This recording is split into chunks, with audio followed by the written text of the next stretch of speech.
မင်္ဂလာပါခင်ဗျဒီနေ့တော့ကျွန်တော် Sound Engine ဆိုတဲ့ plugin လေးအကြောင်းပြောချင်ပါတယ်သူကတော့ free သုံးလို့ရတယ်အခုချိန်ဒီလုံးဝ free download ချလို့ရမှာဖြစ်ပါတယ်ဘာတွေအတွက်အသုံးပြုလို့ရလဲဆိုရင် chord progression တွေလုပ်လို့ရမယ် chord pattern တွေ rhythm တွေ bass တွေ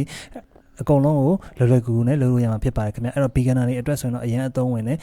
plugin လေးဖြစ်ပါတယ်အဲ့တော့ကျွန်တော်စလိုက်အောင်စမယ်ဆိုလို့ရှိရင်ကျွန်တော်ဒီမှာ create new chord progression ရှိရ generate chord progression ရှိတယ်အစရှိသဖြင့်ပေါ့နော်အဲ့မှာကျွန်တော်လောလောဆယ်တော့ new chord progression ဆိုပဲနှိပ်လိုက်မယ်မှာဘယ်နှပါထားမှာလဲနော် timing ကဘယ်လောက်လဲနော် key ကပါလဲ CD EFG scale ကပါလဲသုံးပါလဲပေါ့နော်အဆင်ပြေရွေးလိုက်ကျွန်တော်တို့ဒီမှာ C major လို့ပဲရေး C major ဆိုရင်သူကဒီလိုလေးကြာလာလိမ့်မယ်နော်ဒီလောက်ကြီးကတော့ရိုးရိုးရှင်းရှင်းလေးပဲဘာထွေထူးလုပ်စရာမလိုဟိုမရှိဘူးပေါ့နော်ကျွန်တော်တို့ FM မှာလည်းလုပ်လို့ရနေတာပေါ့နော်အဲ့တော့ကိုကြိုက်တဲ့ chord progression ကိုကျွန်တော်တို့ထည့်မယ်ဥပမာ C နော် D minor ထည့်မှာလားနော် E minor လား F လားနော်ဘယ်လိုပဲပြောဒီတဲ့ဟာတွေရွေးထည့်မယ်ဆိုလို့ရှိရင်ကျွန်တော်တို့ကဒီ C major scale တွေက chord progression တွေပဲ chord တွေကိုပဲတောက်မှာဖြစ်ပါ Okay အဲ့တော့မှအဲ့ဒါကိုမှထည့်လို့မှမကြိုက်ဘူးဆိုလို့ရှိရင်လည်းကျွန်တော်တို့ဒီမှာနော် pad ဆိုဆိုတာလေးရှိတယ် pad ဆိုမှာကျွန်တော်တို့ဒီမှာနော် chord progression တွေရမယ်ပြီးပါရင်ဒီမှာ genre ထဲမှာဆိုလို့ရှိရင်ဥပမာ dance classic ဆိုတာရှိတယ်ဥပမာကျွန်တော်ထိတ်ဆုံး Alan Walker faded ကိုကျွန်တော်ရွေးလိုက်မယ်ရွေးလိုက်ရင်သူ့တချင်ရဲ့ chord progression လေးကိုသူကြားလာလိမ့်မယ်ကြားတဲ့ဟာမှာကိုကကိုယ်ကနေကိုအဆင်ပြေသလိုကျွန်တော်တို့နော်ဆွဲပြီးတော့ထည့်လိုက်လို့ရမယ်Okay ကျွန်တော်ဖွင့်ကြည့်မယ်ဆိုလို့ရှိရင်ကျွန်တော်ဒီမှာနော် pattern လေးတော့ကျွန်တော်တို့ရေးထားရမှာပေါ့နော်ဘာဖြစ်လို့လဲဆိုတော့ဟိုမှာဆိုရင် code တစ်ခုတည်းပဲကြာမှာ哦เนาะအဲ့တော့ကျွန်တော်တို့ sound အနေနဲ့ကျွန်တော်တို့သွားပြီးတော့ဖွင့်ကြည့်မယ်လောလောဆယ်ကျွန်တော်တို့စမ်းပြီးတော့ဖွင့်ကြည့်မယ်ဆိုလို့ရှိရင် Okay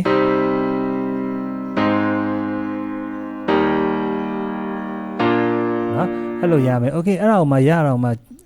chord တွေပဲမကြိုက်ဘူးကျွန်တော် pattern လေးတွေပြောင်းချင်တယ်ဆိုရင်လည်းဒီမှာ package ဆိုတာလေးရှိတယ် package တွေဝင်လိုက် package တွေဝင်လိုက်မှာ arpeggio ရှိမယ် bass line ရှိမယ် chord rhythm ရှိမယ်เนาะ chord voicing တွေရှိမယ်အစားရှိသဖြင့်ပေါ့နော်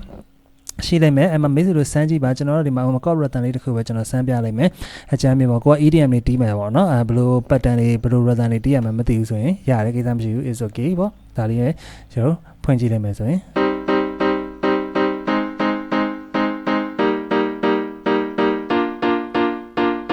ဟာကိုကြိုက်တဲ့ pattern လေးကျွန်တော်တို့ရွေးကြည့်လို့ရမယ်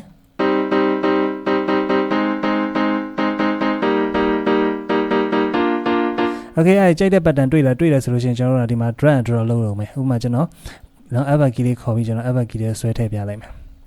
နောက်ပိုင်းကျရင်တော့ကျွန်တော်ဒီဟာလေးနဲ့အစားအဆုံးသချင်းလေးတစ်ပုဒ်လို့ကျွန်တော်တို့အတူတူလုပ်ကြည့်ကြတာပေါ့ဗျာနော်အခုလောလောဆယ်တော့ဒီ plugin လေးအကြောင်းပဲပြောလိုက်မယ်ပေါ့နော်ဒီမှာအခုကြိုက်တယ်ဆိုရင်ဒီနေရာလေးကနေပြီးတော့နော်ကိုကြိုက်တဲ့ဟာကိုကျွန်တော်တို့ drag and drop လုပ်ပြီးတော့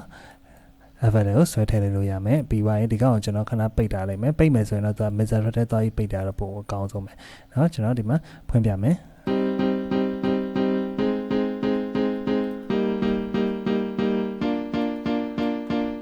နော်အဲ့လိုမျိုးကိုကြိုက်တဲ့ဟာကိုပြန်ပြီးတော့ပြင်လို့ရမယ်ကိုအဆင်ပြေဆိုဒီမှာနော် MIDI editor အနေနဲ့ piano roll ထဲမှာသွားပြီးတော့ပြန်လုပ်လို့ရမှာဖြစ်ပါတယ်အဲ့လိုမျိုးပဲတခြား bass line တွေပါတယ်ညာတွေလည်းကျွန်တော်တို့ကဒီမှာနော်တီးလို့ရမှာဖြစ်ပါတယ်ခင်ဗျကိုကြိုက်ရင်ဆွဲထည့်ပြင်သချင်းလေးတစ်ပုဒ်ကိုလွယ်လွယ်ကူကူနဲ့နော်ဖန်တီးလို့ရမှာဖြစ်ပါတယ်အားလုံးပဲကျေးဇူးတင်ပါတယ်ခင်ဗျ